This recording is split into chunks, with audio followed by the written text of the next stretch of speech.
प्यारे बच्चों, कैसे हैं आप? उम्मीद करती हूँ कि आप अपने घर में स्वस्थ होंगे, प्रसन्न होंगे और पढ़ाई में ध्यान लगा रहे होंगे, क्योंकि आज के समय में स्वस्थ रहना और प्रसन्न रहना बहुत ही आवश्यक है। और आप घर पर रहकर अपने ज्ञान में निरंतर वृद्धि करते रहिए, यही मेरी उम्मीद है और यही आपसे आशा है। तो प्यारे बच्चों, हम अलंकार पर बात कर रहे हैं पिछली कई कड़ियों में, और इसी कड़ी में हम आज एक नए अलंकार के साथ आपके सामने प्रस्तुत है। प्यारे बच्चों, हमारा आज का अलंकार है मानवीकरण अलंकार। जैसा कि नाम से ही इसमें स्पष्ट है कि मानव से जुड़ा हुआ है ये शब्द। मानव का अर्थ है इंसान, ठीक है। तो मानवीकरण अलंकार की पहले हम परिभाषा देख लेते हैं।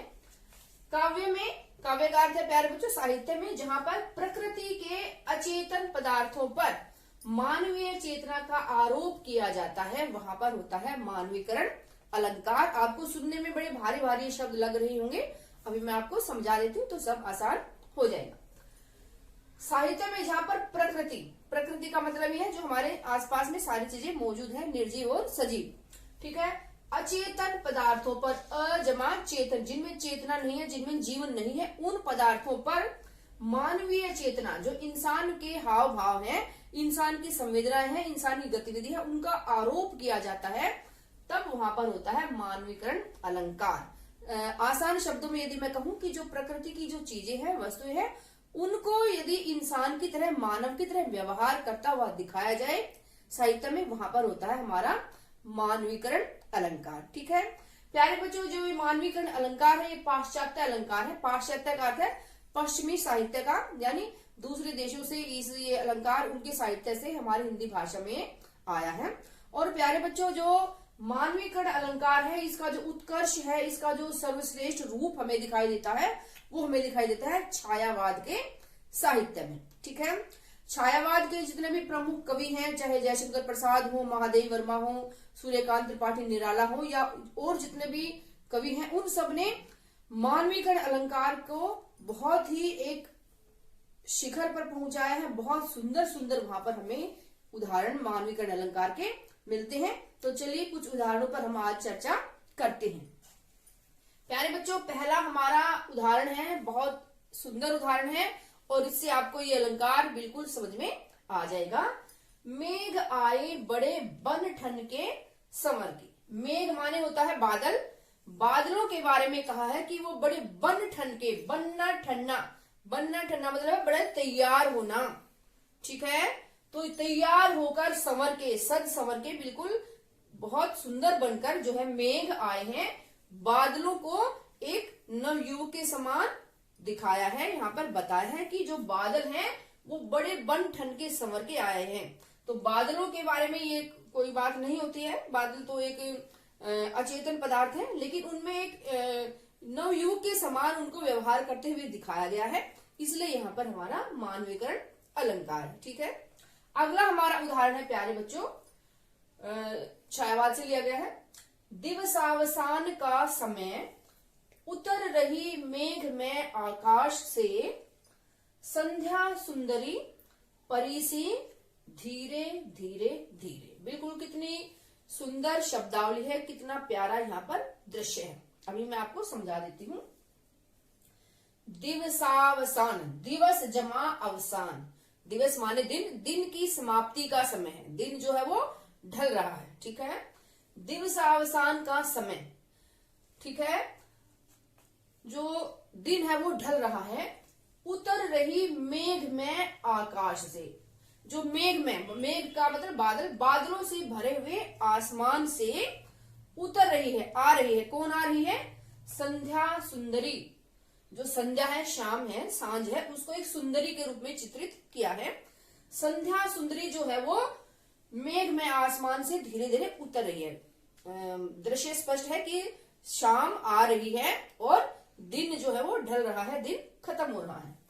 संध्या सुंदरी परिसी, परी जैसी जो संध्या है, सांझ है, वो परी के समान धीरे धीरे धीरे धीरे, बिल्कुल धीरे धीरे धीरे शाम जो है वो, सांझ जो है वो आ रही है और दिन ढल रहा है, ठीक है। प्यारे बच्चों, ये जो हमारा उदाहरण है, इस एक उदाहरण में आपको 4 अलंकार मिलेंगे, ठीक है। बताती हूँ आपको। पहला उदाहरण है संध्या रूपी सुंदरी। संध्या रूपी सुंदरी रूपक अलंकार है, ठीक है। परी सी, परी जैसी, तो यहां पर हमारा है उपमा अलंकार, ठीक है। धीरे धीरे धीरे, पुनरुक्ति प्रकाश, ये अलंकार है।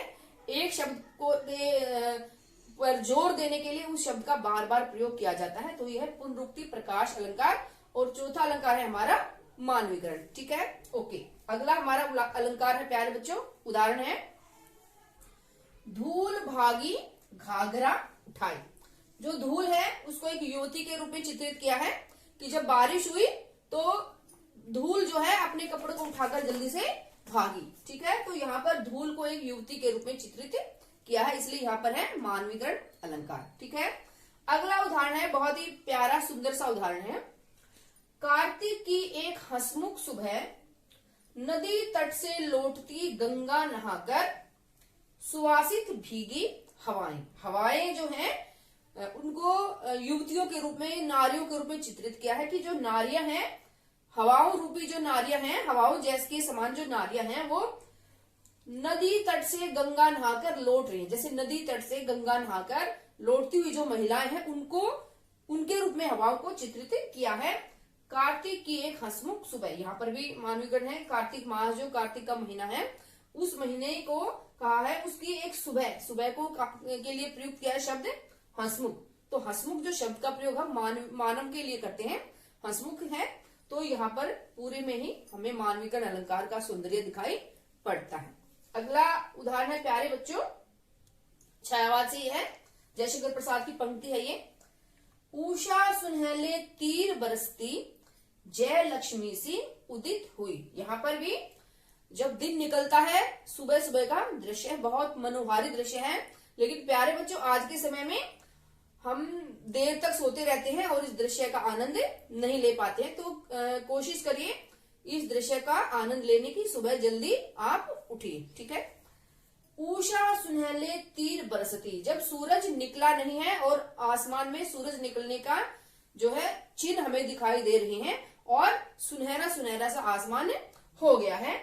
उषा सुनहले तीर बरसती, ऐसा लग रहा है जैसे कि चारों तरफ जो सूरज की जो रोशनी है वो तीरों की तरह चारों तरफ फैल रही है, सूरज अभी निकलने ही वाला है, ठीक है। जय लक्ष्मी सी उदित हुई, सी से यहाँ पर अलंकार है कि जो है सुबह सुबह जो हो रही है, वो ऐसा लग रहा है जैसे कि धन की देवी लक्ष्मी के समान हुई है। और जैसे सूरज की जो किरणें हैं उनको कहा है जैसे कि सुनहरे जो तीरों की तरह सुनहरी चारों तरफ आभा रोशनी बिखेरती हुई जय लक्ष्मी जैसे उदित हुई है, जय लक्ष्मी सामने आ रही है, ठीक है। तो मानवीकरण अलंकार का एक बहुत सुंदर सा ये उदाहरण है। अगला है सागर के उर पर नाच नाच करती है लहरें मधुर गान। लहरों को नाचते और गाते हुए इसमें चित्रित किया है। सागर के उर माने हृदय, सागर के हृदय पर, वक्ष स्थल पर जो लहरें हैं वो छोटे बच्चों की तरह नाच रही हैं और गा रही हैं। तो यहाँ पर लहरों को मानवीय चेतना के द्वारा आयुक्त दिखाया गया है, इसलिए यहाँ पर मानवीय चेतना को दिखाया है लहरों में। तो यहाँ पर भी मानवीकरण हमारा अलंकार है। इसके अलावा भी प्यारे बच्चों साहित्य में हमें बहुत सारी जगह पर मानवीकरण अलंकार मिलता है, जिसमें आप तुरंत देखते ही समझ जाएंगे कि यहाँ पर मानवीकरण अलंकार बहुत सरल सा अलंकार है ये, जहां पर भी हम प्रकृति के अचेतन पदार्थों को इंसान की क्रियाओं की तरह कार्य करते दिखाई दे, तो वहां पर हमारा होता है मानवीकरण अलंकार। उम्मीद है कि आपको अच्छे से अलंकार समझ में आ गया होगा।